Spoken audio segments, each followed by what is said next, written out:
ஆண்டவராகிய இயேசு கிறிஸ்துவின் இனிய நாமத்திலே உங்கள் அனைவருக்கும் வாழ்த்துதலையும் வணக்கத்தையும் தெரிவித்துக் கொள்கிறேன். இந்த நாளிலும் வேதாகம தென்துளிகள் என்ற பகுதியிலே நாம் சிந்திக்க இருக்கின்ற தலைப்பு சீர்கேடு. பரிசுத்த வேதாகமத்திலே சொல்லப்பட்டுகின்ற சில சீர்கேடுகள் பார்க்கலாம். முதலாவது, நியாயப்பிரமாணம் நீதிமானுக்கு விதிக்கப்படாமல் சீர்கெட்டவர்களுக்காக விதிக்கப்பட்டிருக்கிறது.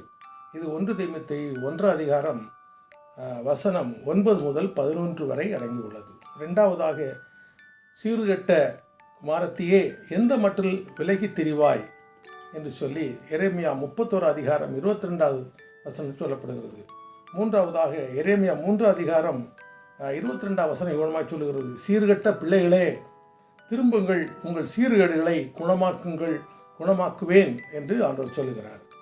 நான்காவதாக, 2 தீமோத்தேயு 2 16 வசனம் இவ்வளமாய் சொல்லுகிறது, சீர்கேடான வீண் பேச்சுகளுக்கு விலகி இருங்கள் என்று சொல்லி. அருமையான தேவனுடைய பிள்ளைகளே, வீண் பேச்சுகளுக்கு விலகி இருக்க வேண்டும் என்று ஆண்டவர் என்று சொல்லுகிறார். ஐந்தாவதாக, 1 தீமோத்தேயு 4 வசனம் இவ்வளமாய் சொல்லுகிறது, சீர்கேடும் கிழவிகள் பேச்சுமாய் இருக்கிற கட்டுக்கதைகளுக்கு விலகி இருக்க வேண்டும் என்று சொல்லப்படுகிறது.